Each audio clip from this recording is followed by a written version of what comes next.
Hello students, welcome to class. Our topic today is factors and prime factors. Now, what do we understand by factors?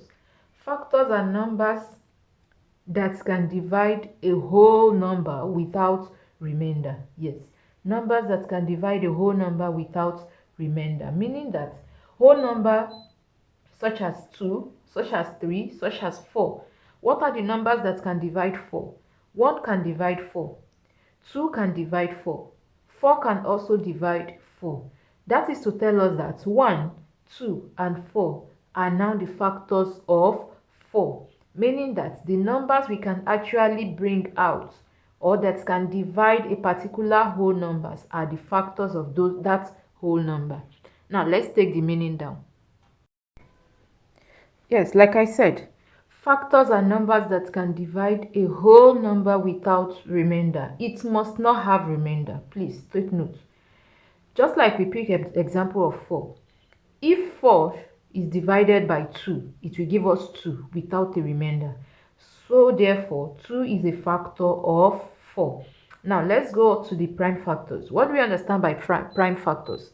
Prime factors are numbers or factors that are divisible by 1 and the number itself. Prime factors are numbers that can only be divided by 1 and itself. No other number can divide a prime factor apart from these two, meaning that the number itself and 1.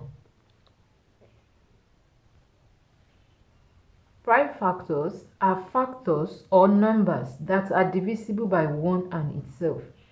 So from here, we should know that 2 is the smallest prime factor we have. Why? Because 2 can divide itself, which is 2, and 2 can also be divided by 1.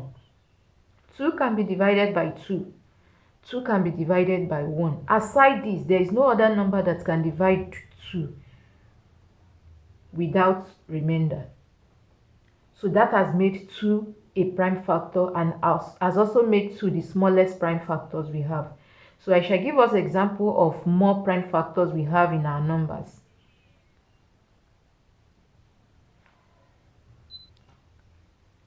Examples, we have 2, which is the smallest prime factor.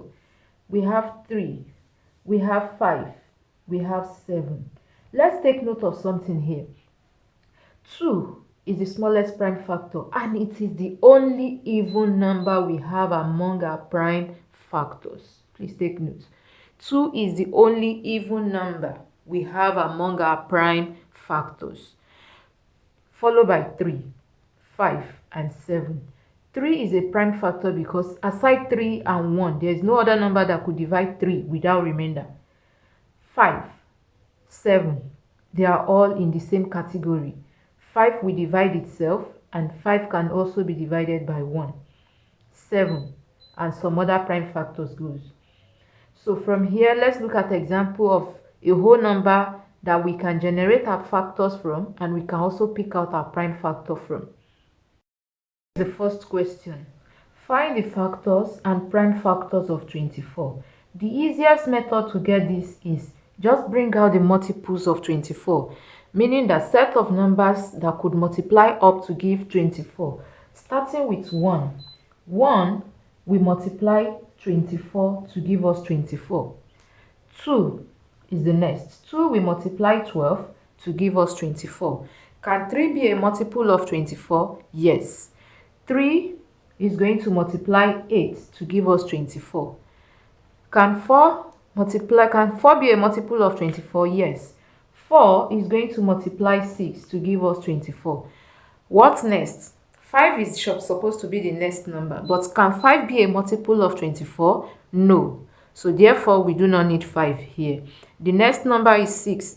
Can 6 be a multiple of 24? Yes.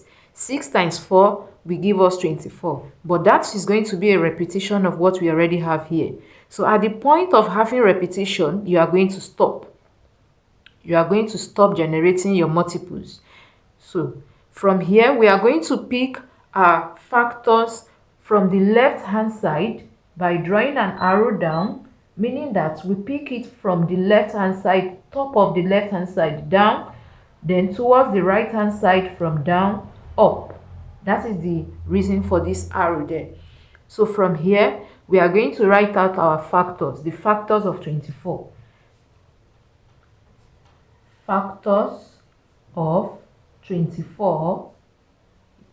We have 1, we have 2, we have 3, we have 4, we have 6, we have 8, we have 12, and 24. So of all these factors we have listed here, which of them are prime factor? From what we have learned today, the prime factors we have here are just 2 and 3, meant for what? 24. Prime factors of 24 equals to 2 and 3. So I hope this is clear to everyone. The prime factors of 24, 2 and 3, which we pick them out from the factors of 24. So this is why the two topics are related, factors and prime factors. So from here, I'm going to give you an assessment to be sure that you have actually gotten the topic learned today. Try this. Now, write out the factors and prime factors of 36. That will be our assessment for today. Write out the factors and prime factors of 36. Watch out for tips on how to know more of our prime factors and also how to solve more questions on factors and prime factors. See you guys.